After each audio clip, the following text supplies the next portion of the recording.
नमस्कार आप सभी को। उम्मीद करता हूँ आप सब बहुत अच्छे से होंगे और सामान्य विज्ञान का जो सेशन आपको अभी तक मिला है लगभग 80% कंटेंट आपको मिल चुका है, विशेष रूप से जीव विज्ञान के बारे में। और उम्मीद करता हूँ कि आप सब इसमें बेहतर भी कर रहे होंगे। यदि आप इसको रिवाइज कर लेते हैं 1 से 2 बार तो चीज़ें आपकी बहुत बेहतर हो जाएंगी और आपकी परीक्षा में कम से कम 80% प्रश्नों को आप सही कर पाएंगे। तो चलिए शुरुआत करते हैं आज के एक नए सेशन की। और आज जो हम शुरू करने वाले हैं, आज हम बात करने वाले हैं जिस टॉपिक की, वो उसका नाम है प्लांट किंगडम।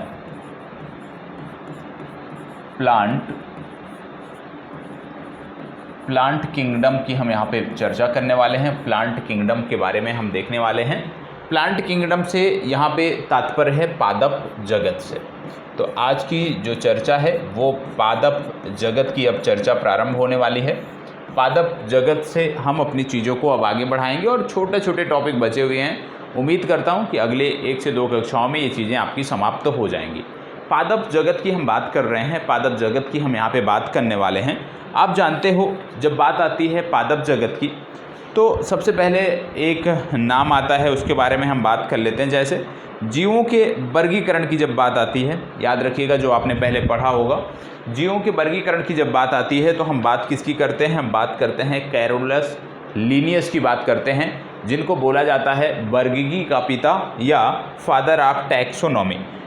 कैरोलस लीनियस ने सर्वप्रथम 2 किंगडम ऑफ, आप जानते हैं कैरोलस लीनियस द्वारा जो संकल्पना दी गई, सर्वप्रथम इन्होंने 2 किंगडम ऑफ क्लासिफिकेशन की चर्चा की। मतलब द्विजगत वर्गीकरण जो दिया है, द्विजगत वर्गीकरण जो सिद्धांत दिया है, ये किसने दिया है? ये दिया है कैरोलस लीनियस ने। ठीक है, कैरोलस लीनियस ने द्विजगत सिद्धांत दिया है। और आपको यहाँ पे बताता चलूँ कि द्विजगत सिद्धांत जो इन्होंने दिया उसमें किन चीज़ों के बारे में वर्गीकरण किया? पहला इन्होंने किया पादप के बारे में और दूसरा इन्होंने किया जंतु के बारे में। तो सबसे पहले हमें यही जानना है कि जब हम पादप जगत पढ़ने जा रहे हैं तो ये बात आई कहाँ से, पादप जगत की चर्चा कहाँ से प्रारंभ हुई?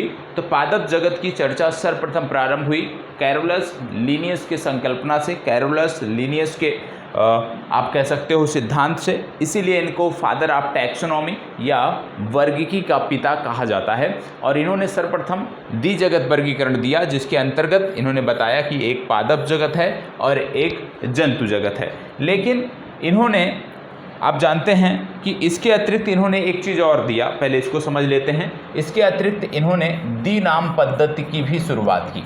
ठीक है, इसके अतिरिक्त एक तो इन्होंने द्विजगत सिद्धांत दिया, दूसरा इन्होंने जो दिया वो दिया द्विनाम पद्धति। द्विनाम पद्धति मतलब जैसे मान लीजिए मटर की यहाँ पे हम बात कर लें, मटर के वैज्ञानिक नाम की जब हम बात करते हैं तो आप सबको पता होगा, इसको बोलते हैं पीसम। जिनको नहीं पता है नोट कर लीजिएगा, साथ साथ नोट करते हुए चला करें। जहाँ पे समझने वाली चीज़ें हैं वहाँ पे समझ जाया करें, बाकी की चर्चा नोट कर लिया करें। इसको बोलते हैं पीसम सैटिवम। ठीक है, अब यहाँ पे मैं बात करूँ कि भाई ये पीसम क्या है, ये सैटिवम क्या है, तो यहाँ पे याद रखना है कि ये जो पीसम है इसको बोलते हैं जीन्स, ठीक है, या वंश। और ये जो सैटिवम है इसको क्या बोलते हैं? इसको नोट कर लीजिएगा, इसको बोलते हैं स्पीशीज या जाति। तो इन्होंने क्या किया कि द्विनाम पद्धति शुरू की और द्विनाम पद्धति में इन्होंने बताया कि किसी भी जीव का या किसी भी पौधे का जो वैज्ञानिक नाम है उसमें 2 चीज़ें होती हैं। पहला उसके वंश को संबोधित करता है और दूसरा उसके जाति को संबोधित करता है। तो जब हम कैरोलस लीनियस के बारे में पढ़ेंगे, कैरोलस लीनियस की जब भी चर्चा हमारे समक्ष आती है, 2 चीज़ें स्पष्ट होनी चाहिए कि कैरोलस लीनियस ने एक तो द्विजगत सिद्धांत दिया और दूसरा द्विनाम पद्धति इन्होंने दिया। ये दोनों जानकारी आपको होनी चाहिए। आपको इसके साथ साथ बहुत सारी चीज़ें यह भी ध्यान में रखना है कि इनका जो क्लासिफिकेशन था ये बहुत ज़्यादा क्लियर नहीं था। ठीक है। इनका जो क्लासिफिकेशन था कैरोलस लीनियस का, विशेष रूप से द्विजगत सिद्धांत के संदर्भ में, ये बहुत ज़्यादा सटीक नहीं था, क्योंकि इसमें बहुत सारी जानकारी नहीं थी जो इसमें होनी चाहिए। क्योंकि जब हम पृथ्वी पर बात करते हैं तो पृथ्वी पर कई सारी प्रजातियां हैं। कई सारी प्रजातियों में कुछ एक कोशिकीय जीव हैं, कुछ बहुकोशिकीय जीव हैं, या दूसरे शब्दों में मैं बात करूं तो कुछ ऐसे हैं जो आप कह सकते हो प्रोकैरियोटिक सेल रखते हैं, जो कुछ ऐसे हैं जिनमें यूकैरियोटिक सेल पाया जाता है, या आप कह लीजिए कि प्लांट एवं एनिमल दोनों का गुण रखने वाले भी कुछ हैं। तो उसके बारे में जानकारी नहीं थी, ठीक है। तो इन्होंने विशेष रूप से क्या किया कि पादप और जंतु के बारे में दो वर्गीकरण कर दिया। लेकिन जो एक कोशिकीय जीव हैं बहुत सारे, जो बहुकोशिकीय जीव हैं, कुछ जीव ऐसे होते हैं जो प्लांट और एनिमल दोनों का गुण रखते हैं, उनके बारे में कोई यहाँ पे चर्चा नहीं की, उनके बारे में इन्होंने ध्यान नहीं रखा। इसके बाद फिर एक वैज्ञानिक आते हैं जिनका नाम है R.H. विटेकर।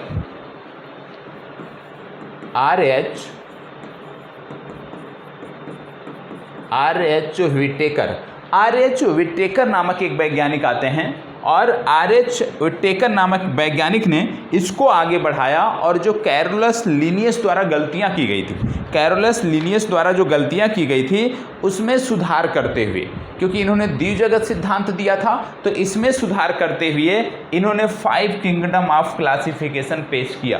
कितना पेश किया? R.H. विटेकर ने 5 किंगडम ऑफ क्लासिफिकेशन, 5 किंगडम, ठीक है, 5 किंगडम ऑफ क्लासिफिकेशन इन्होंने प्रस्तुत किया। ये आपको पता होना चाहिए, ठीक है। तो R.H. विटेकर का नाम और R.H. विटेकर के साथ साथ कैरोलस लीनियस का भी नाम आपको याद रखने की ज़रूरत है। इसके बाद अब यहीं से आपकी चर्चा शुरू हो जाती है, क्योंकि हमें कैरोलस लीनियस के बारे में ज़्यादा नहीं पढ़ना है, क्योंकि इनका जो सिद्धांत था वो सर्वमान्य नहीं है आज की तिथि में। आज की तिथि में जब हम बात करते हैं तो R.H. विटेकर के सिद्धांत की बात करते हैं, R.H. विटेकर की सिद्धांत की बात करते हैं, और R.H. विटेकर के सिद्धांत के बारे में ही हम पढ़ने वाले हैं। अब इन्होंने जो 5 जगत वर्गीकरण दिया, R.H. विटेकर ने जो 5 जगत वर्गीकरण दिया, इसमें कौन कौन से शामिल हैं ये आपको पता होना चाहिए। तो सबसे पहले इन्होंने बताया मोनेरा जगत,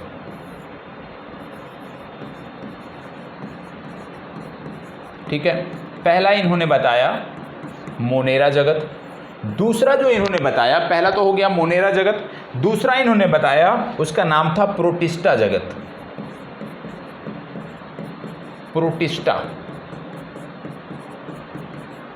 प्रोटिस्टा जगत। तीसरा जो इन्होंने बताया वो था फंगी या कवक, ठीक है। चौथा जो इन्होंने बताया ये था प्लांटेल, या इसी को बोलते हैं पादप जगत। और पांचवा इन्होंने जो बताया वो था एनिमालिया, या इसी को बोलते हैं जंतु जगत, ठीक है।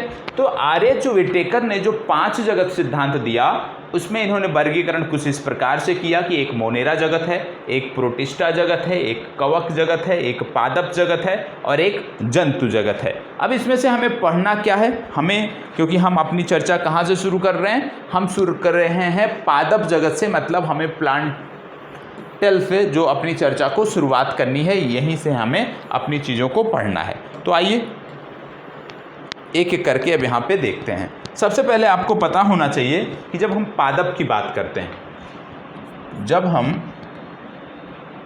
अब पादप की बात करते हैं तो आपको पता होगा पादप में क्या पाया जाता है। पादप में पाया जाता है हरित लवक। क्या पाया जाता है पादप में? पादप में पाया जाता है हरित लवक। और हरित लवक की यदि बात करें तो इसमें क्लोरोप्लास्ट, क्लोरोप्लास्ट की जब आप बात कर रहे हो तो आपको यह भी पता होना चाहिए, क्लोरोप्लास्ट की जब आप बात कर रहे हो कि ये सजीव भाग होता है। ये क्या होता है? ये सजीव भाग होता है। ये कई बार पूछा गया है परीक्षा में कि ये कौन सा निर्जीव भाग है या सजीव, तो याद रखिएगा ये सजीव भाग है, ठीक है। अब इसके साथ साथ आपको पता होगा कि इसी में क्लोरोफिल भी पाया जाता है। क्लोरोप्लास्ट है, इसी में क्लोरोफिल भी इसी में क्लोरोफिल भी पाया जाता है। ठीक है, इसी में क्लोरोफिल भी पाया जाता है। और क्लोरोफिल की जब हम बात करते हैं या पर्णहरिम की हम बात करते हैं तो ये अपने पास Mg नामक एलिमेंट रखता है, मैग्नीशियम नामक एक एलिमेंट रखता है। क्लोरोफिल क्या करता है, मैग्नीशियम नामक एक एलिमेंट अपने पास रखता है, ये आपको याद रखने की ज़रूरत है। साथ ही साथ यह भी आपको याद रखने की ज़रूरत है कि जब हम क्लोरोफिल की बात करते हैं तो ये निर्जीव भाग होता है। ठीक है, ये निर्जीव भाग होता है। तो याद रखिएगा, यदि आपसे परीक्षा में पूछ लिया जाए कि क्लोरोप्लास्ट या क्लोरोफिल में से कौन सा निर्जीव या सजीव है तो आप जवाब देने में सक्षम रहें, इसलिए यहाँ पे आपको ये जानकारी दी गई है। अब क्लोरोप्लास्ट हमें समझना है, क्लोरोप्लास्ट के बारे में हम यहाँ पे बात करेंगे। क्लोरोप्लास्ट की जब हम बात करते हैं तो इसकी जो संरचना होती है कुछ इस प्रकार से होती है। जैसे मान लीजिए ये कोई सेल है, मान लीजिए ये कोई सेल है और सेल के अंदर ये देखने को मिलता है, जैसे कुछ इस तरह से होता है। ये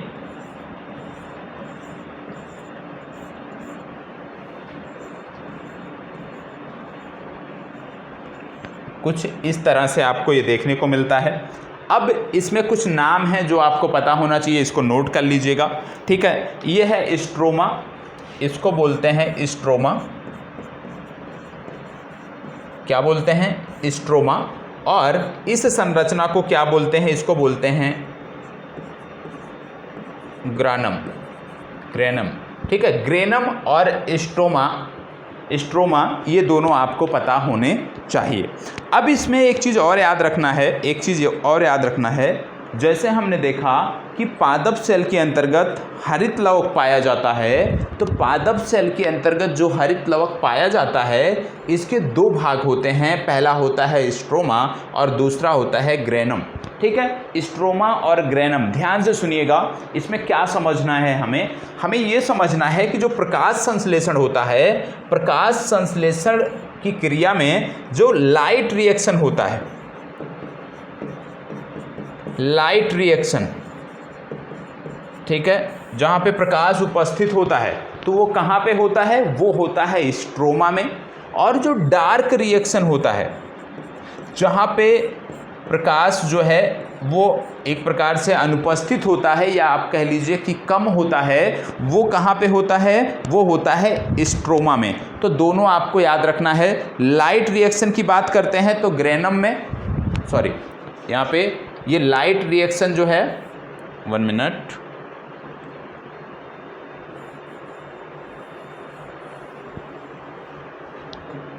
लाइट रिएक्शन जो है ये होता है ग्रेनम में और डार्क रिएक्शन जो है ये होता है स्ट्रोमा में। मतलब प्रकाश संश्लेषण जो होता है, तो प्रकाश संश्लेषण की जो क्रिया होती है हरित लवक के अंदर होती है। ठीक है, और ये दो भाग में बटा होता है हरित लवक, एक होता है ग्रेनम और एक होता है स्ट्रोमा।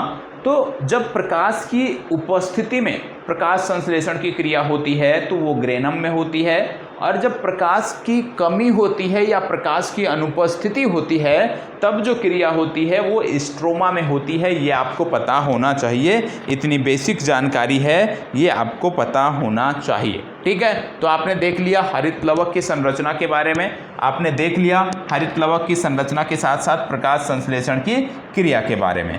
अब यहाँ पे आप देख रहे होंगे कि प्रकाश संश्लेषण दो प्रकार से संपन्न होता है, एक लाइट रिएक्शन, एक डार्क रिएक्शन, दोनों आपको याद रखने की ज़रूरत है। लाइट रिएक्शन की जैसे हमने बात किया कि भैया लाइट रिएक्शन के लिए सूर्य का प्रकाश अनिवार्य रूप से आवश्यक होगा और यह क्लोरोप्लास्ट के ग्रेना में होता है। ठीक है, यदि डार्क रिएक्शन की बात करें तो यहाँ पे सूर्य के प्रकाश नहीं होगा तो भी चल जाएगा, कम होगा तो भी चल जाएगा, और ये जो क्रिया है या यह जो क्रिया है ये स्ट्रोमा में होती है। ये स्पष्ट है, इसको नोट डाउन अपने हिसाब से कर लीजिएगा क्योंकि ये बहुत पूछा जाता है आपसे। इसको कार्बन फिक्सिंग रिएक्शन भी बोलते हैं, इसको डार्क रिएक्शन को कार्बन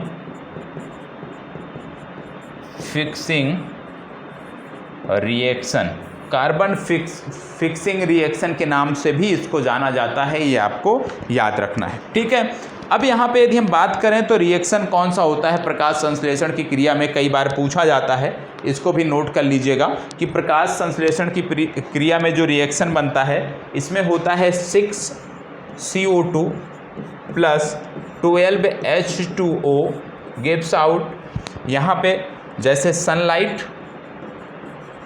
ठीक है। दूसरा यहाँ पे है क्लोरोफिल, ठीक है, सनलाइट की उपस्थिति में क्लोरोफिल में।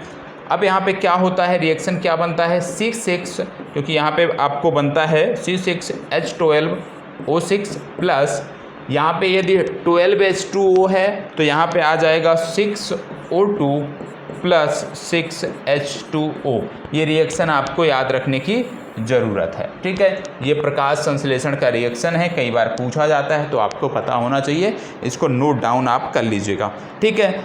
यदि आपसे पूछ लिया जाए कि प्रकाश संश्लेषण की क्रिया में ये जो ऑक्सीजन निकल रहा है 6O2, ये जो निकल रहा है ऑक्सीजन के 6 अणु, ये कहाँ से, ऑक्सीजन गैस ये कहाँ से निकल रही है ऑक्सीजन, तो याद रखिएगा कि प्रकाश संश्लेषण की क्रिया में ये जो ऑक्सीजन निर्मुक्त होती है ये जल से होती है। कई बार प्रश्न पूछा गया है कि प्रकाश संश्लेषण की क्रिया में ऑक्सीजन गैस जो निर्मुक्त होती है वो कहाँ से होती है, तो वो जल से होती है, ये आपको पता होना चाहिए। और यदि आपसे पूछ लिया जाए कि भैया प्रकाश संश्लेषण किस रंग के प्रकाश में सबसे ज़्यादा होता है, तो याद रखिएगा प्रकाश संश्लेषण जो है ये लाल रंग के प्रकाश में सबसे ज़्यादा होता है।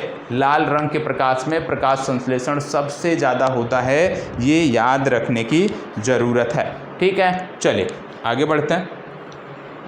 इतने में कोई डाउट है तो बताइएगा, नहीं है तो इसको नोट कर लीजिएगा। और हमने जब देखा 5 जगत सिद्धांत को हमने देखा, ठीक है, विट्टे करके, तो क्योंकि यहाँ पे हमें क्या पढ़ना है, यहाँ पे हमें जो पढ़ना है वो पढ़ना है पादप जगत के बारे में। क्या पढ़ना है यहाँ पे, 1 मिनट,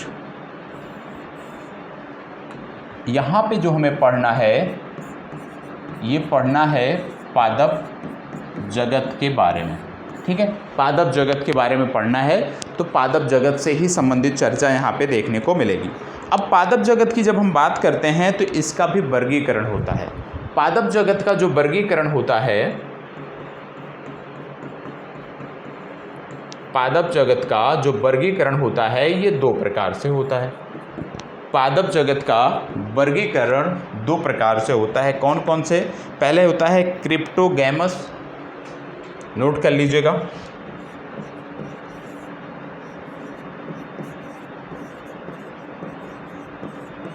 क्रिप्टोगैमस, या इसी को हिंदी में आप लिख लो क्रिप्टोगैम्स, ठीक है। ये पादप जगत का वर्गीकरण कर रहे हैं हम। पहला वर्गीकरण होता है क्रिप्टोगैम्स के रूप में, दूसरा होता है फेनरोगैम्स के रूप में।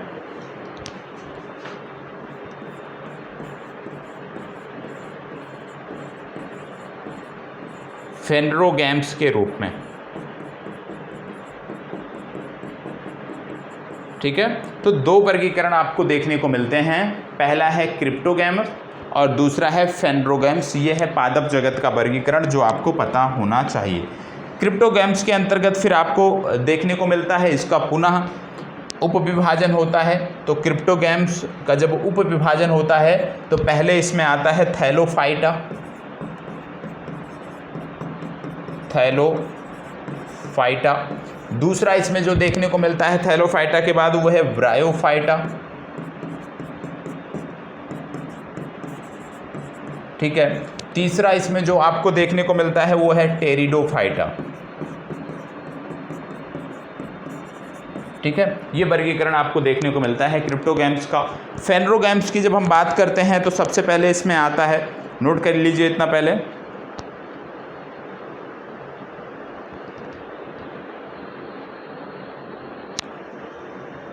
जिम्नोस्पर्म,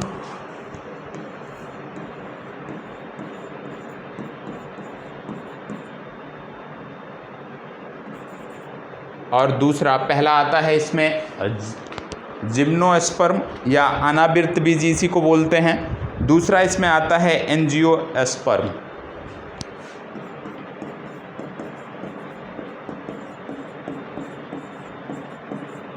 ठीक है, इसको बोलते हैं अनावृतबीजी।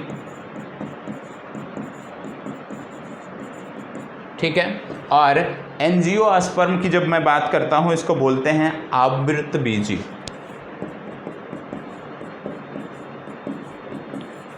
ठीक है, आवृतबीजी और अनावृतबीजी ये आपको पता होने चाहिए। ठीक है, तो हमने देखा पादप जगत का वर्गीकरण कि पादप जगत को दो भागों में वर्गीकृत किया जाता है, और पादप जगत के जो दोनों भाग हैं, पहले को बोलते हैं क्रिप्टोगैम्स, दूसरे को बोलते हैं फेनरोगैम्स। क्रिप्टोगैम्स के अंतर्गत ये 4 उप विभाजन किया जाता है, थैलोफाइटा, ब्रायोफाइटा और टेरिडोफाइटा। और फेनरोगैम्स के अंतर्गत 2 वर्गीकरण होता है, पहला आता है जिम्नोस्पर्म और एंजियोस्पर्म या अनावृतबीजी और आवृतबीजी, ये आपको पता होने चाहिए। अब हम जो आगे पढ़ेंगे एक एक करके, सबसे पहले क्रिप्टोगैम्स के बारे में हम पढ़ेंगे और इनके जो उप प्रकार हैं या आप कह लीजिए इसका जो उप विभाजन है उसको एक एक करके पढ़ेंगे, थैलोफाइटा, ब्रायोफाइटा, टेरिडोफाइटा, फिर इसके बाद फेनरोगैम्स पर हम आएंगे। तो अब जो चर्चा है वो है थैलोफाइटा की। थैलोफाइटा, ठीक है, हमारी जो चर्चा है वो है थैलोफाइटा की। थैलोफाइटा के बारे में अब यहाँ पे हम अध्ययन करेंगे। थैलोफाइटा की जब हम बात करते हैं तो आपको पता होना चाहिए यह सरलतम पादप वर्ग है। ठीक है, इसमें आप नोट करना चाहें तो साथ साथ नोट कर सकते हैं। क्या है ये? सरलतम पादप वर्ग है और शैवाल इसके अंतर्गत आते हैं। ठीक है, शैवाल जो हैं वो इसी के अंतर्गत आते हैं। तो थैलोफाइटा सरलतम पादप वर्ग है, शैवाल इसी के अंतर्गत आते हैं। पुराने वर्गीकरण में कवक को भी इसमें शामिल किया जाता था, लेकिन नवीनतम वर्गीकरण में कवक को इसमें शामिल नहीं किया जाता है। इसकी संरचना की बात करें तो जड़, तना, पत्ती में विभेदित नहीं होती है। इसकी जो संरचना होती है, संरचना की यदि मैं बात करूं तो जड़, तना, पत्ती इसमें विभेदित नहीं होता है। ठीक है, जड़, तना, पत्ती में विभेदित नहीं होता है। ठीक, इसकी संरचना को थैलस कहा जाता है। इसकी जो संरचना होती है, क्योंकि ये जड़, तना, पत्ती में विभेदित नहीं होता है तो इसको हम थैलस नाम से जानते हैं। तो यदि आपसे पूछ लिया जाए कि थैलस संरचना किसमें पाई जाती है तो शैवाल एक महत्वपूर्ण उदाहरण है, याद रखिएगा। थैलस होता क्या है? थैलस होता क्या है? थैलस होता क्या है यह भी समझ लीजिए। थैलस वह एक प्रकार का चिपचिपा पदार्थ होता है, जैसे कहीं पे काई लगी होती है। ठीक है, आपने देखा होगा। तो थैलस क्या है कि मान लो ये काई है, ये सरफेस है, तो इससे चिपकी होती है। जब कभी हटाने का आप प्रयास करोगे आप देखोगे कि इससे ऐसे इस प्रकार से रेसे से ये चिपकी रहती है। तो वह पदार्थ जिससे काई जो है वो सरफेस पर चिपकी रहती है उसको थैलस नाम से जानते हैं, याद रखिएगा। वह पदार्थ जिससे काई सरफेस पर चिपकी रहती है उसे थैलस कहते हैं। क्योंकि यहाँ पे आप देख रहे होंगे काई एक उदाहरण दे रहा हूँ मैं, इसका मतलब यह भी है कि इसकी अधिकांश जो प्रजातियाँ हैं वो जल में पाई जाती हैं, क्योंकि जल जहाँ होता है वहीं पर अधिक होता है, वहीं पे काई देखने को मिलती है। इनके प्रजनन के लिए जल की आवश्यकता होती है। और एक चीज़ और याद रखिएगा कि शैवाल जो हैं वो प्रकाश संश्लेषी होते हैं। शैवाल प्रकाश संश्लेषी होते हैं, ये पॉइंट आपको नोट करना चाहिए। शैवाल प्रकाश संश्लेषी होती हैं और ये हरे रंगों के साथ साथ कई अन्य रंगों में देखने को मिलते हैं। ऐसा नहीं है कि शैवाल का जो कलर है वो सिर्फ हरा होगा। शैवाल हरे रंगों के अतिरिक्त भी कई सारे कलर में आपको देखने को मिलते हैं, जैसे ग्रीन एल्गी हो गया, ब्राउन एल्गी हो गया, रेड एल्गी हो गया। ये सारे इसके उदाहरण हैं जो आपको पता होना चाहिए। ठीक है, चलिए थैलोफाइटा के यदि उदाहरण के रूप में आपको नोट करना है तो नोट कर लो। थैलोफाइटा का उदाहरण, इसके उदाहरण के रूप में आपको नोट करना है तो नोट कर लो कारा, दूसरा क्लोरेला, ठीक है, तीसरा यूलोथ्रिकस, अगला स्पायरोगाइरा। ठीक है, ये आप नोट कर सकते हैं इसके उदाहरण के तौर पे। ठीक है, इसके बाद बात आती है ब्रायोफाइटा।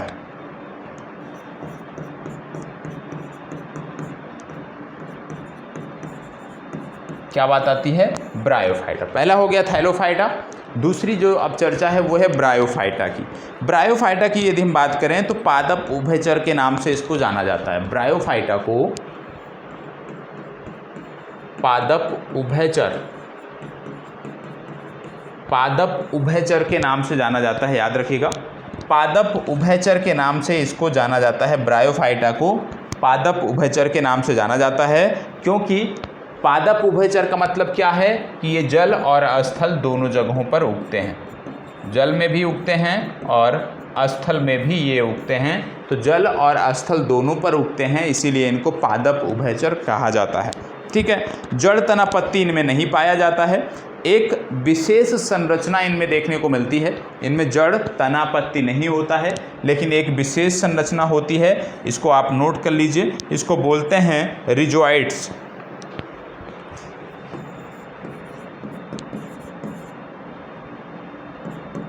ठीक है। इसमें एक विशेष संरचना होती है जिसको रिजोइड्स नाम से जानते हैं। रिजोइड्स नाम की एक विशेष संरचना इसमें पाई जाती है। और रिजोइड्स होता क्या है? रिजोइड्स आप याद रखिएगा, रिजोइड्स जो संरचना है, जैसे मान लीजिए ये कोई ब्रायोफाइटा है, तो ये रिजोइड्स ऐसे रेशेदार से ये सरफेस से ज्वाइंट होता है। तो रिजोइड्स जो है विशेष रूप से रेशेदार संरचना है जो ज़मीन से पकड़े रहने में मदद करती है।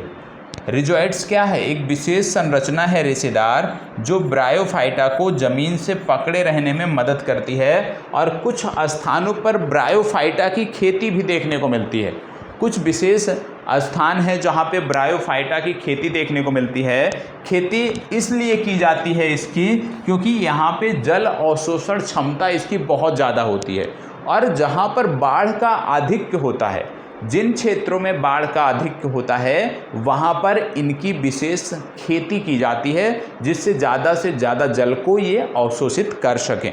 ठीक है, ये आपको पता होना चाहिए। इसमें जाइलम फ्लोएम अनुपस्थित होते हैं। ब्रायोफाइटा लाइकेन अनुक्रमण में महत्वपूर्ण भूमिका निभाते हैं, जैसे उदाहरण के रूप में मांस। ठीक है, इसका प्रमुख उदाहरण है। दूसरा लिवर बर्ड, ये इसका दूसरा प्रमुख उदाहरण है। तो ब्रायोफाइटा हो गया। ब्रायोफाइटा के बाद जब हम आगे बढ़ते हैं तो देखने को मिलता है टेरिडोफाइटा। क्या देखने को मिलता है? अगला तीसरा क्या था? टेरिडोफाइटा। टेरिडोफाइटा तीसरा जो प्रकार था वो है टेरिडोफाइटा। टेरिडोफाइटा में जब हम बात करते हैं तो यह पहला पादप संघ है, याद रखिएगा, यह पहला पादप संघ है। यह पहला पादप संघ है। ये पहला पादप संघ है। इसके साथ साथ इसमें क्या चीज़ें और आपको याद रखनी है? आपको याद रखना है कि इसमें संवहनीय ऊतक देखने को मिलते हैं। संवहनीय ऊतक से क्या तात्पर्य है? संवहनीय ऊतक से तात्पर्य है जाइलम और फ्लोएम। जाइलम और फ्लोएम। तो इसमें संवहनीय ऊतक देखने को मिलते हैं, मतलब जाइलम और फ्लोएम इनमें देखने को मिलता है। इसके साथ साथ जड़ एवं पत्ते पाए जाते हैं, लेकिन केंद्रीय तना का अभाव होता है। इसके साथ साथ इसमें जड़ और पत्ते भी पाए जाते हैं, लेकिन केंद्रीय तना जो होता है उसका अभाव देखने को मिलता है। इसमें फल व बीज नहीं होते हैं। प्रजनन जो है वो बीजाणु के द्वारा होता है। विशेष रूप से इस कैटेगरी में जो सजावटी पौधे हैं जो हम घर पर ऑफिस में प्रयोग करते हैं, वो सजावटी पौधे इस कैटेगरी के अंतर्गत आते हैं। जैसे फर्न हो गया, हार्स टेल हो गया, ये इसके उदाहरण है। फर्न हो गया, हार्स टेल हो गया, ये उसके उदाहरण है। तो टेरिडोफाइटा हो गया, मतलब पहला जो वर्गीकरण था वो समाप्त हुआ। अब हम देखेंगे फेनरोगैम्स के बारे में। और फेनरोगैम्स में हमने दो उप प्रकार पढ़े थे, तो फेनरोगैम्स के बारे में अब हम देखने वाले हैं। ठीक है, फेनरोगैम। ठीक है, फेनरोगैम्स के बारे में हम देखने वाले हैं। और फेनरोगैम्स में हमने दो देखा था। एक देखा था हमने अनावृत बीजीय पादप, अनावृत बीजीय पादप। तो अब हम फेनरोगैम्स के बारे में देखने वाले हैं, अनावृत बीजीय पादप के बारे में देखने वाले हैं। अनावृत बीजीय पादप की जब हम बात करते हैं तो याद रखिएगा कि सबसे पहली बात कि ये विकसित पादप संघ है, जड़, तने और पत्ते इसमें पाए जाते हैं। ठीक है, एक विकसित पादप संघ है। ये जो पादप संघ है ये विकसित है, विकसित पादप संघ है। जड़, तना और पत्ते इसमें आपको देखने को मिलते हैं। इसके साथ साथ इसमें संवहनीय ऊतक भी होते हैं, याद रखिएगा, संवहनीय ऊतक। ठीक है, संवहनीय ऊतक मतलब जाइलम और फ्लोएम भी इसमें देखने को मिलते हैं। और इसमें पुष्प तथा बीज भी पाए जाते हैं, याद रखिएगा, पुष्प और बीज भी पाए जाते हैं, लेकिन फल जो है ये नहीं पाया जाता है। तो अनावृत बीज में पुष्प तथा बीज तो पाए जाते हैं, लेकिन फल का यहाँ पे अभाव होता है, फल यहाँ पे नहीं पाया जाता है। सामान्यतः इन्हें नग्न बीजीय पादप भी कहते हैं। इसको सामान्यतः नग्न बीजीय पादप भी कहते हैं, अर्थात बीज के ऊपर बीजावरण नहीं होता है। उदाहरण के रूप में जैसे चीड़ हो गया, देवदार हो गया, ये इसके उदाहरण हैं। ठीक है, अनावृत बीजीय पादप के उदाहरण हैं चीड़, देवदार, साइकस, ये सब इसके उदाहरण हैं। ठीक है, चलिए अब हम बात कर लेते हैं एंजियोस्पर्म के बारे में या आवृत बीजीय पादप के बारे में।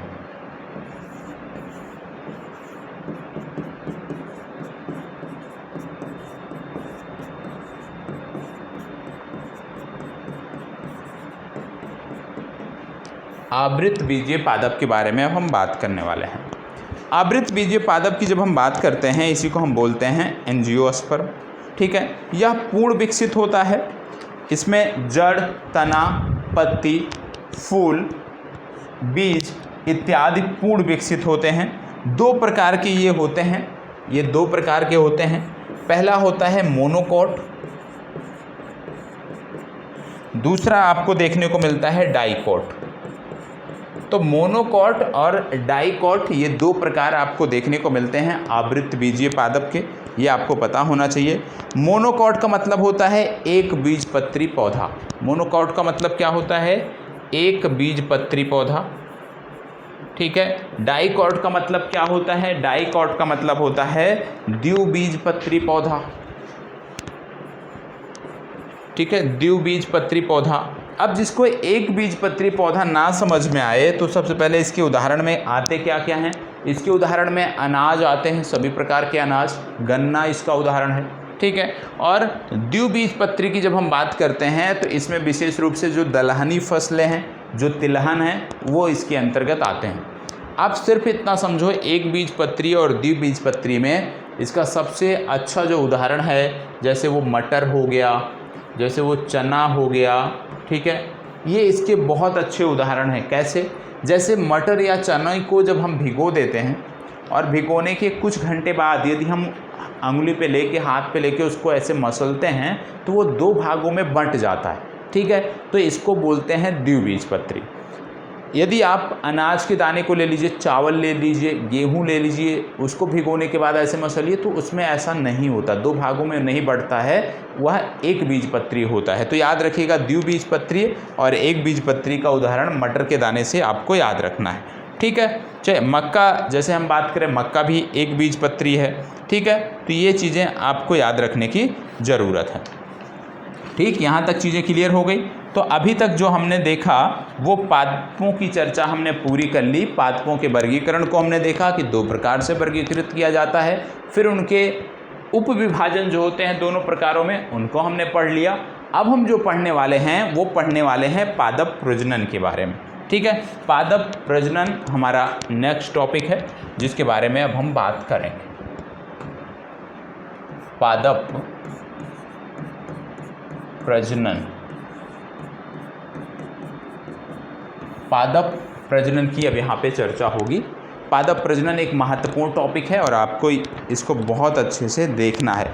प्लांट रिप्रोडक्शन इसको बोलते हैं। प्लांट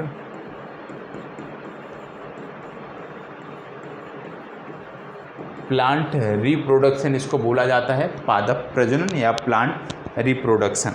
अब इसमें यदि हम बात करें तो प्लांट जैसे होता है, मान लो जब हम प्लांट की बात कर रहे हैं तो आपको देखने को मिलता है कि इसमें 2 पार्ट होते हैं, ठीक है।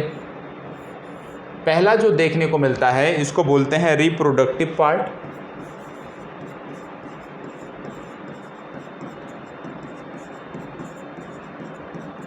और दूसरा जो देखने को मिलता है वो है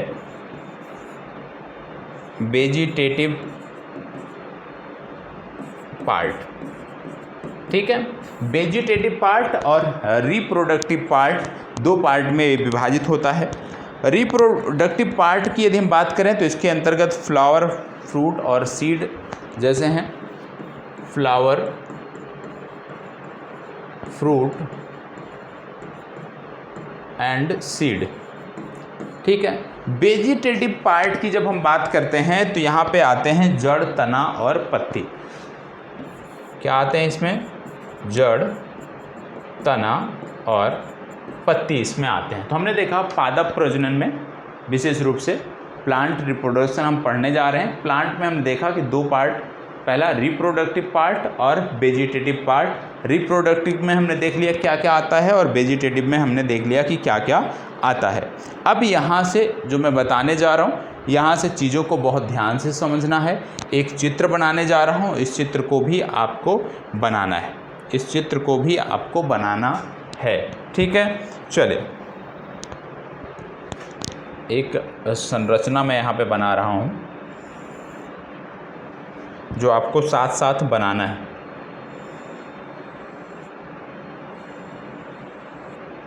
ठीक है।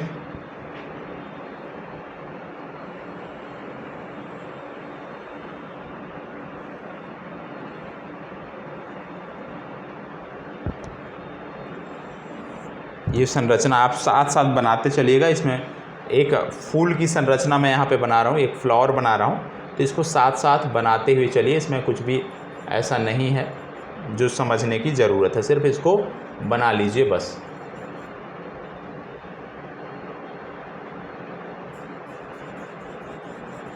ठीक है, जिनको फूल अच्छे से बनाना आता है और आप और अच्छे से बना लीजिए, ठीक है। कुछ इस प्रकार से एक फूल की संरचना मैंने बनाई और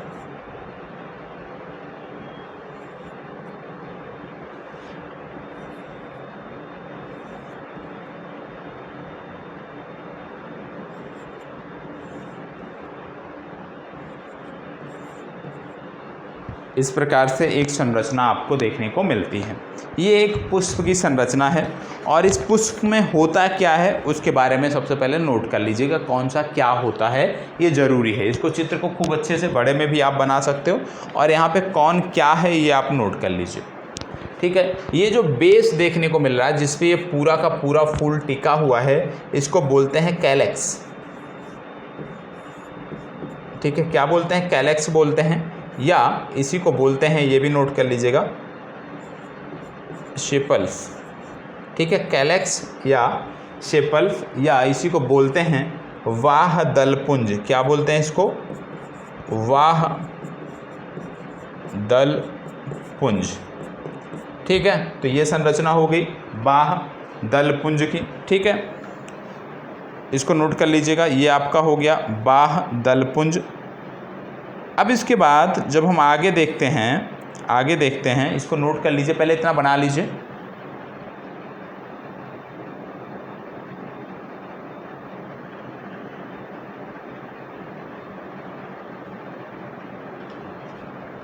इसको पहले बना लीजिए धीरे धीरे, कुछ भी छूटे ना। इसको बोलते हैं थालमस, इसको बोलते हैं थालमस, ठीक है। इसको बोलते हैं थालमस। तो कैलेक्स हो गया या सेपल्स हो गया और फिर हो गया थालमस, ठीक है। इसको बना लीजिए साथ साथ।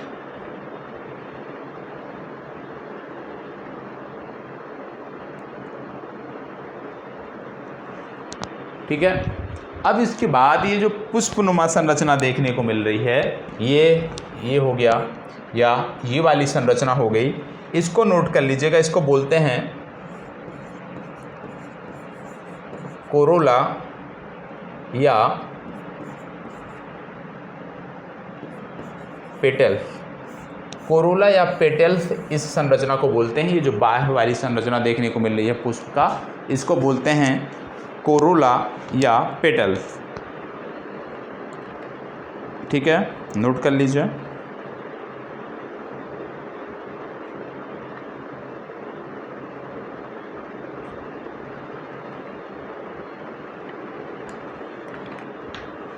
ठीक, अब ये जो एक संरचना यहाँ पे देखने को मिली, इसको बोलते हैं एंथर। ठीक है, इसको क्या बोलते हैं? इसको बोलते हैं एंथर या परागकोश। एंथर या परागकोश। ठीक, तो थालमस हो गया, कैलेक्स हो गया, कोरोला या पेटल्स हो गया और एंथर हो गया। सिर्फ इतना आपको अभी जानने की ज़रूरत है। अभी आगे जैसे जैसे हम बताएंगे तो उसको हम आगे समझते जाना है। ये तो हो गया कंप्लीट चित्र। अब इस कंप्लीट चित्र में क्योंकि नर जननांग और मादा जननांग दोनों हैं, तो अब दोनों को अलग करके हम यहाँ पे पुष्प में देखने वाले हैं। ठीक है, इसमें हम दोनों को अलग करके अब देखने वाले हैं। ये कंप्लीट स्ट्रक्चर था, अब दोनों को अलग अलग करके हम यहाँ पे देखने वाले हैं। ठीक है, अब जैसे हमने परागकोश बनाया था, कुछ इस तरह से संरचना थी। ये था हमारा परागकोश। ठीक है, और ये आपका हो गया फिलामेंट। ठीक है, फिलामेंट या तंतु आप कह लीजिए। ये पूरा का पूरा हो गया परागकोश। ठीक है, और ये जो डॉटेड लाइन है इसके अंतर्गत, इसको बोलते क्या है? इसको बोलते हैं परागकण। परागकण। ठीक है, परागकोश को क्या बोलते हैं? एंथर। ये आपको याद रखना है, एंथर। ठीक है, तो एंथर हो गया परागकोश। और ये जो पूरा का पूरा स्ट्रक्चर है, इसको बोलते हैं नर जननांग। नोट कर लीजिएगा, नर जननांग। ये जो स्ट्रक्चर है पूरा का पूरा, इसको बोलते हैं नर जननांग। ये आपको पता होना चाहिए। ठीक है, या इसी को एक दूसरा नाम भी है, आप बोलते हो पुंकेसर। क्या बोलते हो इसी को? इसी को बोलते हो पुंकेसर। या इसी का एक और नाम है, नोट कर लीजिएगा, स्टामेन। या इसी का एक और नाम है जिसको बोलते हैं एंड्रोएशियम।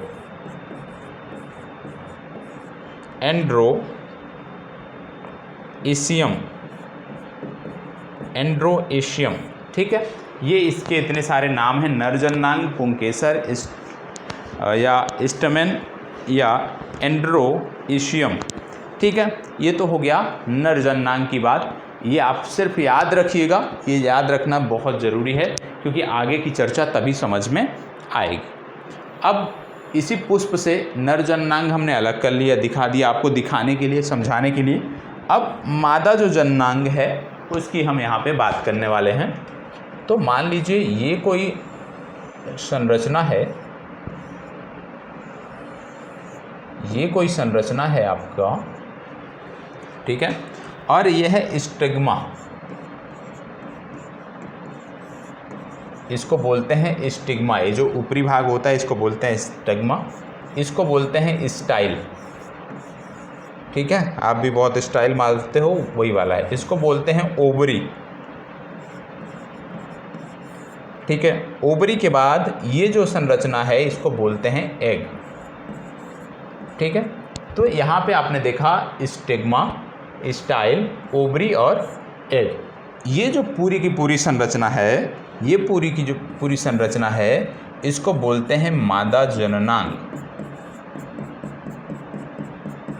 या इसी के कई सारे अन्य नाम हैं, आप नोट कर लीजिए। स्त्री केसर,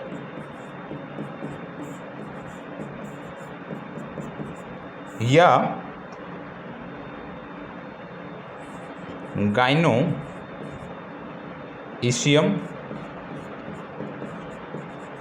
गाइनोइशियम या पिस्टिल। ये इसके इतने सारे नाम हैं, मादा जननांग, स्त्री केसर, गाइनोइशियम या पिस्टिल, ये इसी के नाम हैं। अब इसमें स्टिग्मा जो है ये बहुत महत्वपूर्ण है, इसको आपको भूलना नहीं है, ठीक है। अब आप जानते हैं निषेचन के पहले क्या होता है? निषेचन के पहले होता है परागण। निषेचन के पहले क्या होता है? निषेचन के पहले होता है परागण। याद रखिएगा, निषेचन के पहले क्या होता है? निषेचन के पहले होता है परागण, और परागण को क्या बोलते हैं? पॉलिनेशन। निषेचन के पहले होता है परागण, इसी को बोलते हैं पॉलिनेशन, ठीक है। निषेचन के पहले होता है परागण, इसी को बोला जाता है पॉलिनेशन। अब पॉलिनेशन की जब हम बात कर रहे हैं, अभी हमने नर जननांग को देखा था और हमने देखा कि कुछ इस प्रकार से स्ट्रक्चर है, मान लो, ठीक है। और ये पराग कोश है पूरा का पूरा, पराग कोश, और इसमें ये भरे हैं डॉटेड वाले परागकण, ठीक है। और ये इसको हम बोलते हैं तंतु। अब यहाँ पे देखने को मिलता है कि मान लो ये हो गया नर जननांग या पुंकेसर और ये हो गया स्त्री केसर। यहाँ पे एक रफली बना देते हैं स्ट्रक्चर, ठीक है। अब क्या होता है, क्योंकि मैंने बोला कि निषेचन के पहले परागण होता है, तो परागण होता क्या है इसको हम समझ लेते हैं। पराग कण का, जैसे ये पराग कण है, ये डॉटेड वाले, पराग कण का नर जननांग से पराग कण का मादा जननांग के स्टिग्मा पर पहुंचना, ठीक है। मादा जननांग के स्टिग्मा पर पहुंचना क्या कहलाता है? इसको बोलते हैं परागण, ठीक है। तो याद रखिएगा पॉलिनेशन क्या होता है? पॉलिनेशन का मतलब है कि नर जननांग से पराग कण का स्टिग्मा पर पहुंचना या मादा जननांग के स्टिग्मा पर पहुंचना परागण कहलाता है, ठीक है। तो परागण क्या होता है? पॉलिनेशन, ये आपने समझ लिया। परागण की जब हम बात कर रहे हैं तो परागण दो प्रकार के होते हैं, ठीक है। परागण यहाँ पे हमने देखा कि भाई नर जननांग से पराग कण का मादा जननांग के स्टिग्मा पर पहुंचना परागण कहलाता है। परागण दो प्रकार के होते हैं। परागण के जब हम प्रकार की बात कर रहे हैं तो ये दो प्रकार के देखने को मिलते हैं। परागण दो प्रकार के देखने को मिलते हैं। परागण दो प्रकार के कौन कौन से होते हैं? ये शायद अच्छे से नहीं दिख रहा है ये कलर। तो परागण दो प्रकार से होते हैं। कौन कौन से होते हैं यदि मैं बात करूं तो याद रखिएगा, पहला होता है जिसको आप बोलते हो स्वपरागण, और दूसरा होता है जिसको आप बोलते हो परपरागण, ठीक है। परपरागण को अंग्रेजी में क्या बोलते हो? बोलते हो क्रॉस पॉलिनेशन, क्रॉस पॉलिनेशन। और स्वपरागण को आप बोलते हो सेल्फ पॉलिनेशन, सेल्फ पॉलिनेशन। तो याद रखिएगा जो परागण होता है दो प्रकार से, पहला स्वपरागण या जिसको आप बोलते हो इंग्लिश में सेल्फ पॉलिनेशन, दूसरा हो गया क्रॉस पॉलिनेशन या परपरागण। अब यहाँ पे एक एक करके हमें समझना है इनके बारे में। तो सबसे पहले जो अब हम समझने जा रहे हैं वो हम स्वपरागण को समझने जा रहे हैं, सेल्फ पॉलिनेशन को समझने जा रहे हैं। तो अब जो हम समझने जा रहे हैं वो सेल्फ पॉलिनेशन को समझने जा रहे हैं। मान लो ये इस तरह का हमने एक स्ट्रक्चर देखा था, वो रफली स्ट्रक्चर मैं यहाँ पे बना देता हूँ, और ये स्ट्रक्चर अब तो मस्तिष्क में बैठ जाना चाहिए आप सभी के, ठीक है। ये स्ट्रक्चर था। अब इसमें क्या होता है, ये टॉप वाला क्या है? इसको हम बोलते हैं स्टिग्मा, ठीक है। स्टिग्मा इसको बोलते हैं। ये आपका हो गया एग, ठीक है, एग हो गया, स्टिग्मा हो गया। और ये आपका हो गया ओवरी, ठीक है। अब यहाँ पे हम स्वपरागण की बात कर रहे हैं, तो आपको पता होना चाहिए कि जब एक ही पुष्प में, ठीक है, याद रखना है, ये हो गया एक पुष्प हो गया, और इसी में तो ऐसे ही तो था ना, जो नर जननांग था, कुछ इस तरह से मान लो। तो स्वपरागण में क्या होता है, स्वपरागण का मतलब क्या होता है कि जब एक ही पुष्प में नर जननांग से, जब एक ही पुष्प में नर जननांग से परागकण मादा जननांग, उसी पुष्प के मादा जननांग के स्टिग्मा पर पहुंच जाता है, तो उसको बोलते हैं स्वपरागण। मतलब सेम पुष्प है, एक ही पुष्प है, और एक ही पुष्प में जो नर जननांग है वहाँ से परागकण मादा जननांग के स्टिग्मा तक जब पहुँच जाता है सेम पुष्प में, तो उसको बोलते हैं, इस पूरी प्रक्रिया को बोलते हैं स्वपरागण। ठीक है, उपरोक्त जो यहाँ पे वर्णन आप देख रहे हो वो स्वपरागण है, लेकिन स्वपरागण में भी कई सारे प्रकार होते हैं, और इन प्रकारों में ऑटोगैमी को दिखाता है। ये जो है ये किस प्रकार का है, ये इसको बोलते हैं ऑटोगैमी। ठीक है, ये स्वपरागण तो है, लेकिन ये ऑटोगैमी प्रकार का स्वपरागण है, ये आपको याद रखने की ज़रूरत है। सेकेंड इसी में होता है जिसको बोलते हैं जिट्नोगैमी। ठीक है, पहला हो गया। अब दूसरा इसी में होता है, स्वपरागण का दूसरा प्रकार है, एक तो हो गया ऑटोगैमी, ये ऑटोगैमी का प्रकार है, और इसी में एक दूसरा प्रकार होता है। मान लीजिए ये कोई पुष्प पेड़ है, और एक पुष्प इसमें लगा है एक टहनी में, और एक पुष्प दूसरे टहनी में लगा है। अब यहाँ से परागकण उड़कर दूसरे पुष्प के स्टिग्मा पर जाता है। तो मतलब कहने का मतलब है कि जब एक ही पुष्प में, जब एक ही पौधे में, ध्यान रखिएगा, जब एक ही पौधे में दो पुष्पों के बीच, मतलब एक पुष्प से परागकण उड़कर उसी पौधे के दूसरे पुष्प के स्टिग्मा पर पहुंच जाता है, तो इस प्रकार का जो परागण होता है वह भी स्वपरागण ही कहा जाता है, लेकिन इसको बोलते हैं गेट्नोगैमी। ठीक है, गेट्नोगैमी इसको बोलते हैं, GEITNO, गेट्नोगैमी। ठीक है, तो इसको बोलते हैं गेट्नोगैमी, ये आपको याद रखने की ज़रूरत है। ठीक है, अब इसके बाद बात आती है क्रॉस पॉलिनेशन की। ठीक है, परपरागण की बात आती है। परपरागण, परपरागण या क्रॉस पॉलिनेशन,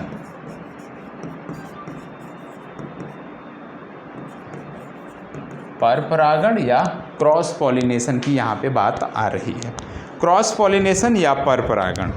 अब यहाँ पे क्या होता है कि विशेष रूप से क्योंकि परपरागण की बात हो रही है, तो एक पुष्प आपका ये होगा, और एक दूसरा पेड़ जो है पुष्प का ये दूसरा होगा, इस पे भी कुछ इस तरह के पुष्प लगे होंगे। तो परपरागण में क्या होता है कि जब एक पुष्प का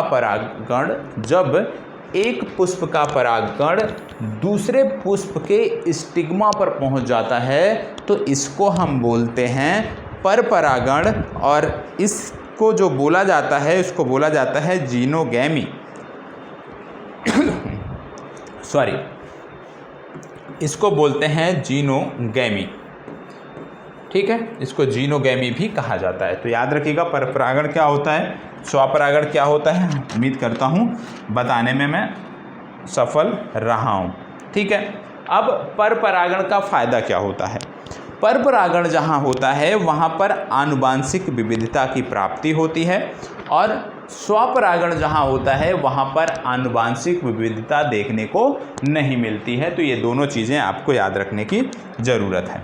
यदि आपसे पूछ लिया जाए कि परागण की जो क्रिया है उसके वाहक कौन कौन से हैं, तो याद रखिएगा कि हवा हो गया, पानी हो गया, कीट हो गया, पक्षी हो गया, जंतु हो गए, ये सभी आप कह लीजिए परागण के लिए जिम्मेदार हैं। किसी भी माध्यम से परागण हो सकता है। अब यदि हवा से परागण हो रहा है, यदि हवा के माध्यम से परागण हो रहा है तो इसको क्या कहते हैं, नोट कर लीजिएगा। यदि हवा के माध्यम से परागण होता है तो इसको बोलते हैं एनिमोफिली। इसको क्या बोलते हैं, नोट कर लीजिएगा, एनिमोफिली। एनिमोफिली। यदि हवा के माध्यम से परागण हो रहा है तो इसको एनिमोफिली बोला जाता है। यदि पानी के माध्यम से परागण हो रहा है, यदि पानी के माध्यम से परागण हो रहा है तो नोट कर लीजिएगा हाइड्रोफिली। ठीक है। यदि कीट के माध्यम से परागण हो रहा है, यदि कीट के माध्यम से परागण हो रहा है तो नोट कर लीजिएगा एंटोमोफिली। ठीक है। यदि चमगादड़ के माध्यम से परागण हो रहा है, यदि चमगादड़ के माध्यम से परागण हो रहा है तो नोट कर लीजिएगा चिरापेट्रोफिली।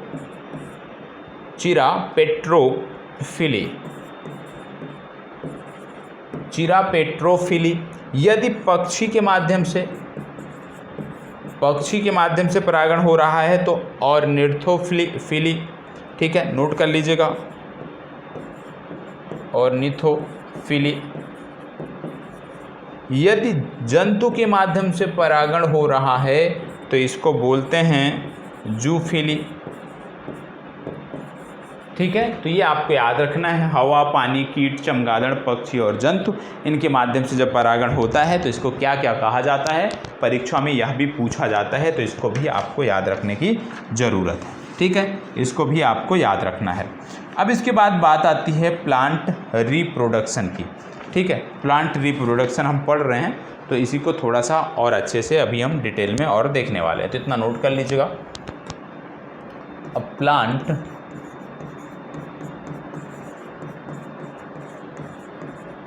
रिप्रोडक्शन में हम देखेंगे, सबसे पहले हमने क्या देखा था कि मान लो ये कोई पुष्प का नर जननांग है, ये हो गया आपका तंतु, ये हो गया एंथर, परागकोश, या इसी में आपको परागकण भी देखने को मिलता है जिसको पोलिनेग्रेंस बोला जाता है। ठीक है, अब आपको एक चीज़ और याद रखना है, ये तो हो गया नर जननांग।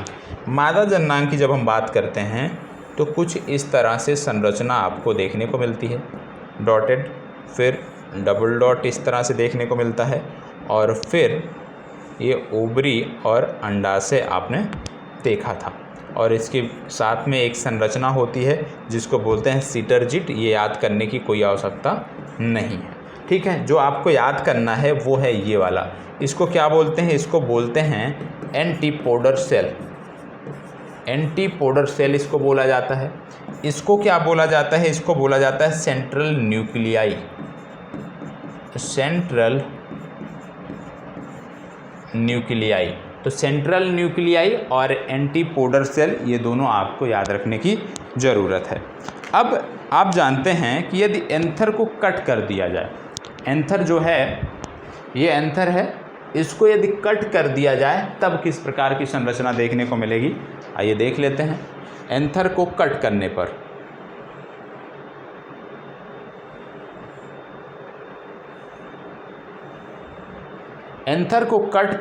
कुछ इस प्रकार की संरचना आपको देखने को मिलती है। अब इसमें कई सारे लेयर बने होते हैं,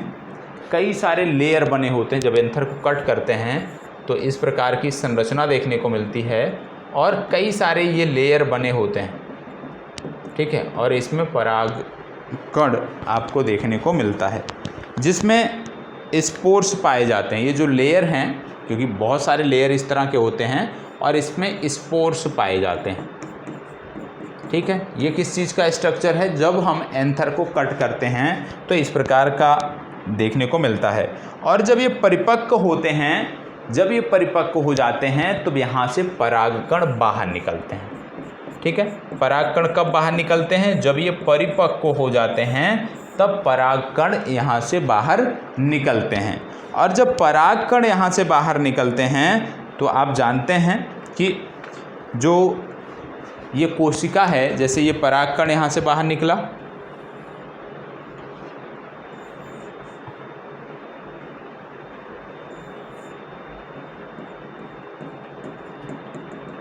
ये परागकण बाहर निकल गया।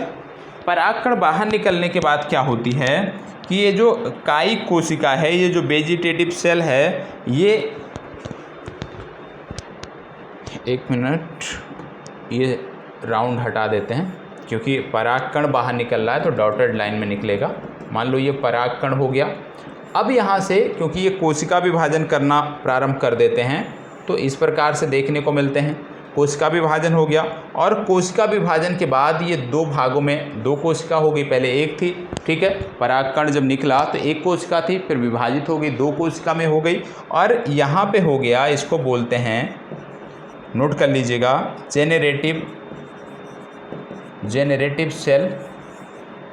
जेनरेटिव सेल और इसको बोलते हैं दूसरे को वेजिटेटिव सेल,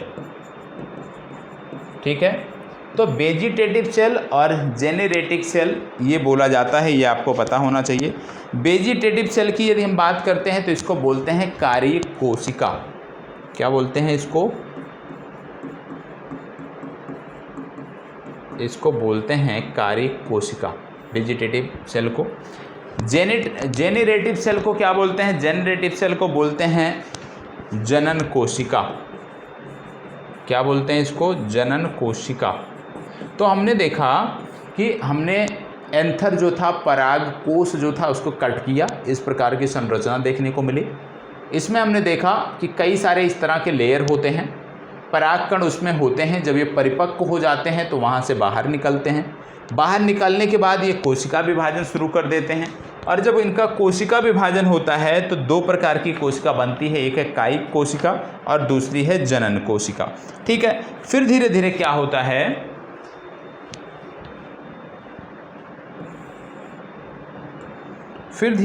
होता है, अगले चरण में कुछ ये जो संरचना है ये बदलने लगती है। कुछ इस प्रकार की संरचना हो गई।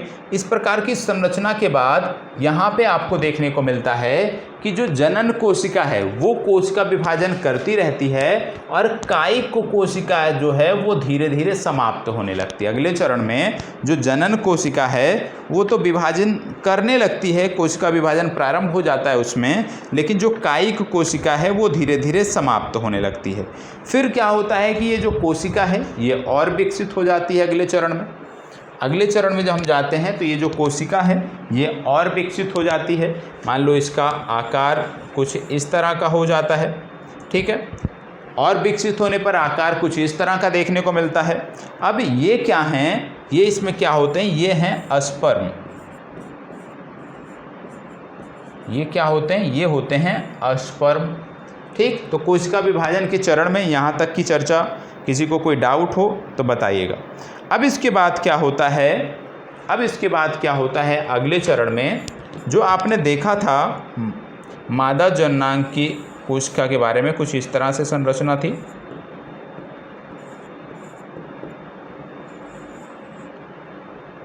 कुछ इस तरह की संरचना थी, ये आपने देखा था। अब क्या है कि ये जो स्पर्म है ये यहाँ पे पहुँच जाता है मादा जननांग में, ठीक है, स्टिग्मा पर, और ये निषेचित हो जाता है। क्या हो जाता है? निषेचन यहाँ पे हो जाता है। यहाँ पे जब निषेचन हो जाता है फिर क्या होता है? तो निषेचन भी दो प्रकार से यहाँ पे देखने को मिलता है। निषेचन भी दो प्रकार से यहाँ पे देखने को मिलता है और ये दोनों आपको समझने की ज़रूरत है। यहाँ तक चित्र बना लो, फिर बताते हैं। यहाँ तक चित्र बना लीजिए, फिर बताते हैं।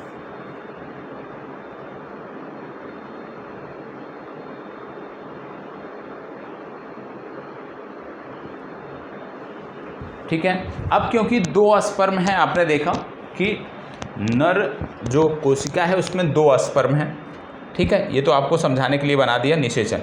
अब अगला चरण यहाँ पे देखते हैं।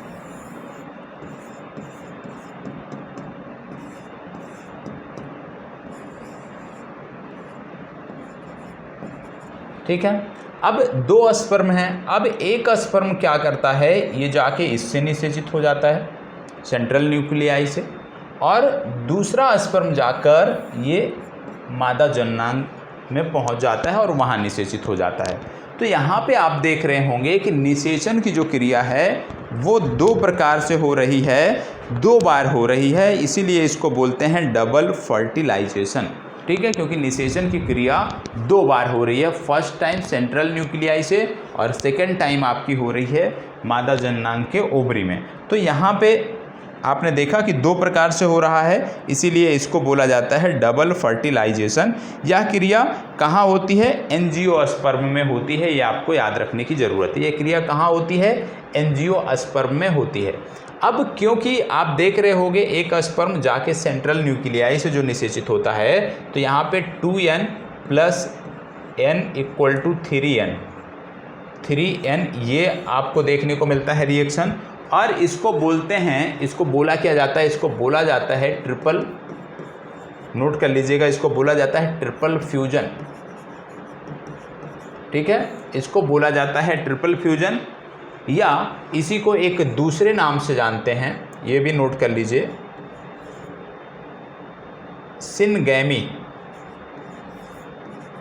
सिनगैमी, तो सिनगैमी या ट्रिपल फ्यूजन क्या है ये आपको पता होना चाहिए कि इसमें स्पर्म जो होता है वो सेंट्रल न्यूक्लियाई से जाके निषेचित हो जाता है।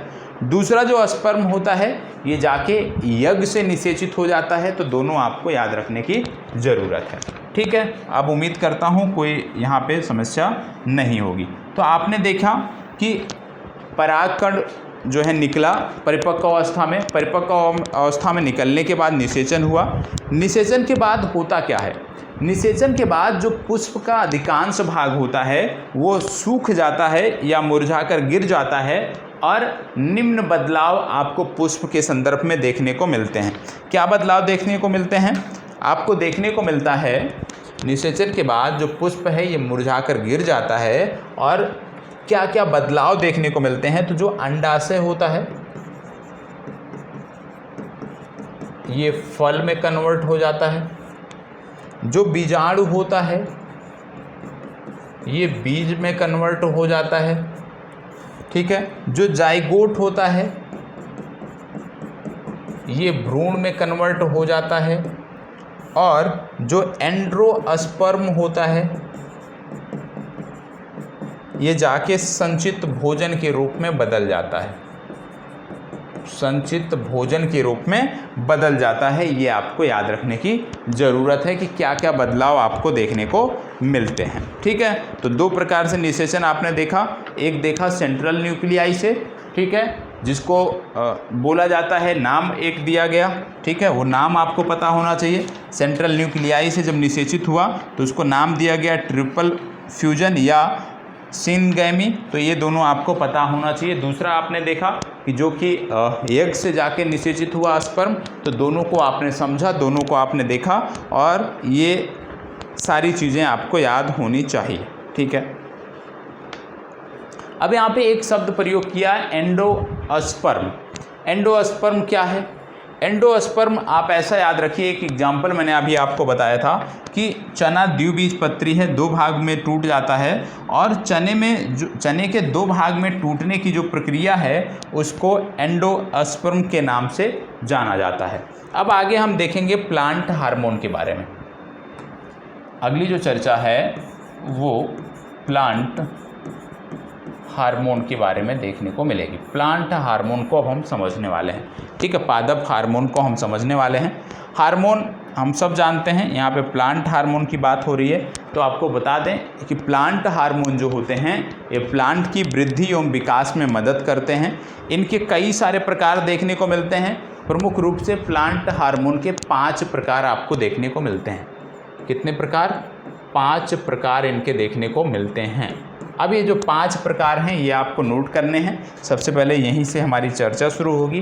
पहला जो प्रकार है उसको बोलते हैं ऑक्सिन। पहला जो प्रकार है इसको बोलते हैं ऑक्सिन। दूसरा जो प्रकार है उसको बोलते हैं जिब्रेलिन।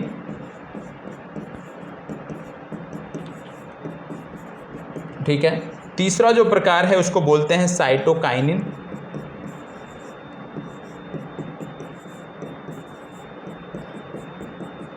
चौथा जो प्रकार है उसको देखने को मिलता है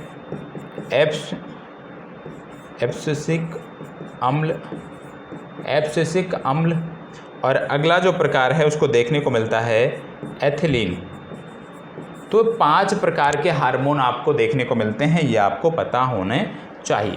पहला जो प्रकार देखने को मिलता है ये आता है ऑक्सिन।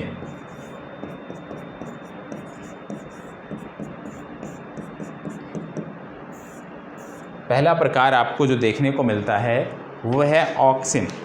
ऑक्सिन क्या होता है इसको नोट कर लीजिए तो ज़्यादा बेहतर रहेगा, ठीक है। यहाँ से हार्मोन्स की जो चर्चा है उसको नोट कर लीजिए तो ज़्यादा बेहतर रहेगा, ज़्यादा अच्छे से समझ में चीज़ें आएंगी और आपकी चीज़ें जो हैं वो बेहतर रहेंगी। तो यहाँ पे नोट कर लीजिए, सारा आज नहीं समाप्त करेंगे, सिर्फ ऑक्सिन के बारे में नोट करेंगे आज, और बाकी की जो जानकारी है, बाकी के जो हार्मोन हैं उनको हम नेक्स्ट क्लास से प्रारंभ करेंगे, ठीक है। ऑक्सिन हार्मोन नोट करिएगा। मान लीजिए ये कोई पौधा है, ये बेस है और यहाँ पे ये कोई पौधा खड़ा है, इसकी जड़ें कुछ इस प्रकार से मृदा में धीरे धीरे बढ़ रही हैं और पौधे की ऊंचाई भी आपको देखने को मिल रहा है कि बढ़ रही है। मान लीजिए ये कोई पौधा है, यहाँ पे हमने बताया, और ये इसकी टहनियाँ हैं और इनमें मान लीजिए पत्तियाँ लगी हैं, कुछ इस प्रकार से पत्तियाँ, हालांकि पत्तियाँ ऐसी नहीं होती तो बना लीजिएगा। तो इसको अब हम समझते हैं। सबसे पहले कोशिका विभाजन के दौरान आप जानते हैं जब वृक्ष की ऊर्ध्वाधर लंबाई बढ़ती है या आप कह लीजिए जड़ों में ऊर्ध्वाधर विकास होता है या पत्तियों के टिप पर विकास होता है, मतलब पत्तियां और बढ़ती हैं, ठीक है, तो यहाँ पे जो जिम्मेदार हार्मोन होता है वो होता है ऑक्सिन हार्मोन। तो ऑक्सिन हार्मोन किन के लिए जिम्मेदार है? पौधे की ऊर्ध्वाधर ऊंचाई, पौधे की जो जड़ में गहराई बढ़ रही है उसके लिए, साथ ही साथ पत्तियों के टिप पर जो वृद्धि हो रही है, इन सब के लिए जिम्मेदार हार्मोन जो होता है वो ऑक्सिन होता है। विशेष रूप से आप ऐसे याद रखो कि कोशिका वृद्धि के लिए जो जिम्मेदार हार्मोन है उसका नाम है ऑक्सिन, ठीक है। और यह अनिषेक फलन के लिए भी जिम्मेदार होता है। किसके लिए जिम्मेदार होता है? अनिषेक फलन। तो ये हार्मोन जो है ये अनिषेक फलन के लिए भी जिम्मेदार होता है। अब अनिषेक फलन क्या होता है? अनिषेक फलन क्या होता है? अनिषेक फलन का मतलब है कि बिना निषेचन के अंडाशय से फल का विकास।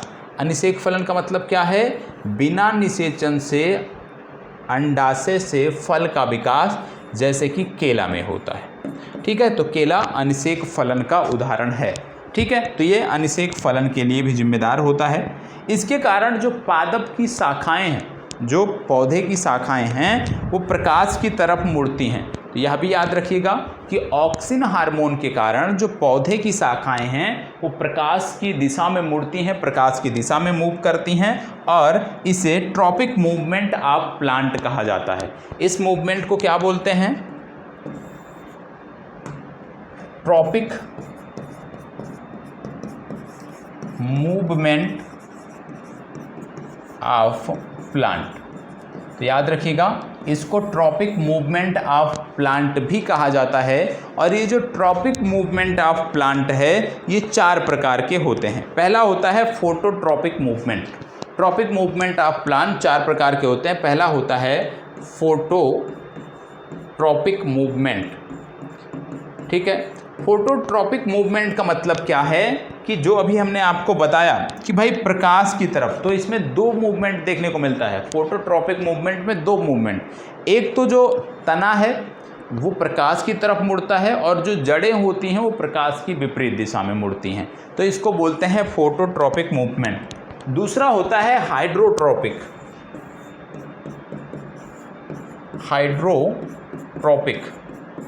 हाइड्रोट्रॉपिक का मतलब जल से संबंधित हो गया।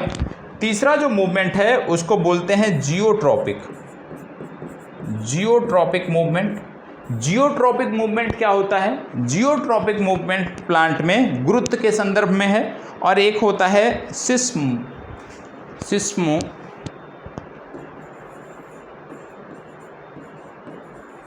इसको नोट कर लीजिएगा, ये महत्वपूर्ण है। Seismonastic movement.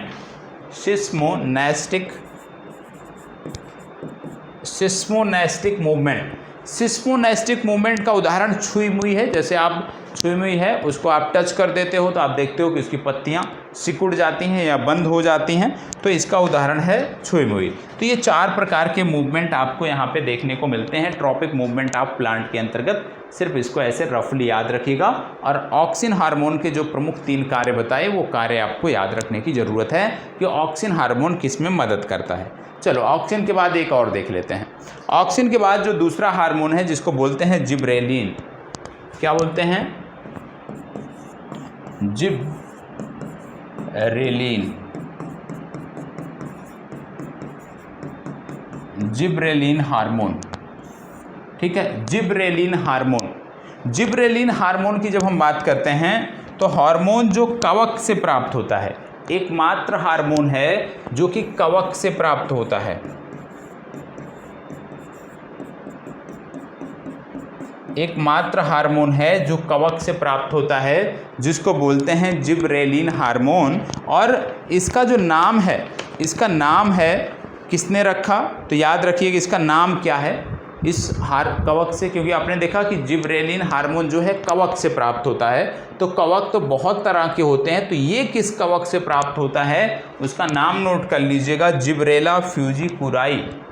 जिब्रेला फ्यूजिकुराई,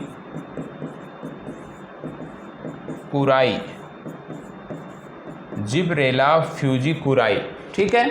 अब बात आती है कि भैया जिब्रेला फ्यूजिकुराई को खोजा किसने?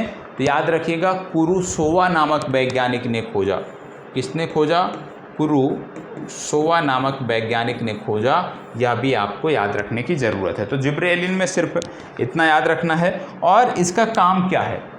जिब्रेलिन जो हार्मोन है काम क्या करता है तो नोट कर लीजिएगा, पौधे की लंबाई में वृद्धि करता है। जो पौधे बौने होते हैं उनकी लंबाई में ये वृद्धि करता है, साथ ही साथ तने की लंबाई को बढ़ाता है, बीजों को अंकुरित करने में यह हार्मोन मदद करता है, और बीजों को अंकुरित करने के साथ साथ बीज रहित फलों के विकास में भी इसका योगदान है। तो जिब्रेलिन हार्मोन के जो पॉइंट बताएं उसको नोट डाउन कर लीजिएगा, ठीक है। अब अगला है साइटोकिनिन हार्मोन। तीसरा cytokinin hormone. Cytokinin hormone note कर लीजिए। तीसरा साइटोकिनिन हार्मोन में नोट कर लीजिए कि यह प्लांट सेल में डिवीजन के लिए जिम्मेदार होता है। प्लांट में सेल डिवीजन के लिए जो जिम्मेदार हार्मोन है उसको बोलते हैं साइटोकिनिन हार्मोन, ठीक है। प्लांट सेल में सेल डिवीजन के लिए, ठीक है। अब इसके बाद बात आता है एब्सिसिक एसिड। एब्सिसिक इंग्लिश में नोट करना है तो नोट कर लीजिएगा, एब्सिसिक एसिड हार्मोन। इसमें नोट कर लीजिएगा, इसको स्ट्रेस हार्मोन के नाम से भी जाना जाता है। यह वृद्धि को रोकने वाला हार्मोन है। यह वृद्धि को, पौधे की वृद्धि को रोकने वाला हार्मोन है। साथ ही साथ यह पौधे के पत्ते और फल के गिरने के लिए जिम्मेदार हार्मोन है। लेकिन पौधे के फल और पत्तियां कब गिरें? जब परिपक्व अवस्था मतलब पकने के बाद गिरती हैं यदि पौधे की फल और पत्तियां, तो वहाँ पे जो जिम्मेदार हार्मोन है वह है एब्सिसिक एसिड हार्मोन। ये आपको याद रखना है। और ये बीजों के अंकुरण को भी रोकता है, यह भी याद रखना है, बीजों के अंकुरण को भी रोकता है, ठीक है। अब पांचवा है एथाइलिन। पांचवा जो हार्मोन था इसको भी यहीं पे समाप्त कर लेते हैं, ETHYLEN, एथिलीन हार्मोन। इसको नोट कर लीजिएगा। एकमात्र हार्मोन है जो गैसीय अवस्था में पाया जाता है। एथिलीन जो हार्मोन जो है एकमात्र हार्मोन है जो कि गैसीय अवस्था में पाया जाता है। कई बार प्रश्न पूछा जाता है कि कौन सा हार्मोन गैसीय अवस्था में पाया जाता है, तो एथिलीन हार्मोन है, गैसीय अवस्था में पाया जाता है। और यह फलों को पकाने वाला हार्मोन है। फलों को पकाने वाला हार्मोन है। पकाने का तात्पर्य यहाँ पे है प्राकृतिक रूप से पकाने वाला। तो यह फलों को प्राकृतिक रूप से पकाने वाला हार्मोन है, यह याद रखना है।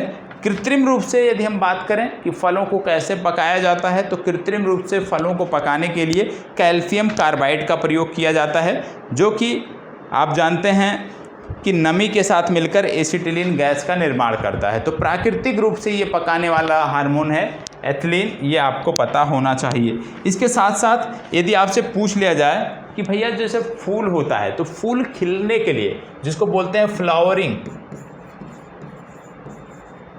फ्लावरिंग के लिए जिम्मेदार हार्मोन कौन है, तो याद रखिएगा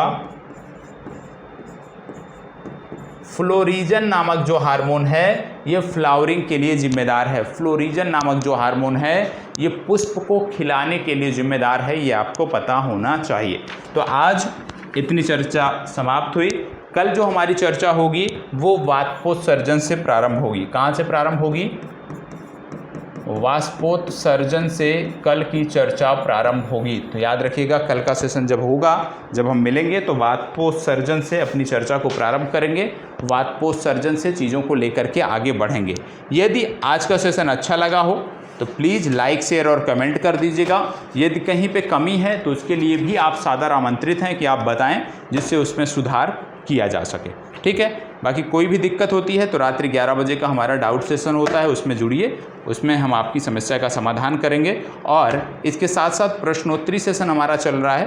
प्रश्नोत्तरी सेशन प्रत्येक दिन आपको देखने को मिलता है। कब देखने को मिलता है? रात्रि 9 बजे से प्रारंभ किया है हमने प्रश्नोत्तरी सेशन को, तो आप प्रश्नोत्तरी सेशन से भी जुड़ सकते हैं। धन्यवाद, बहुत बहुत आभार।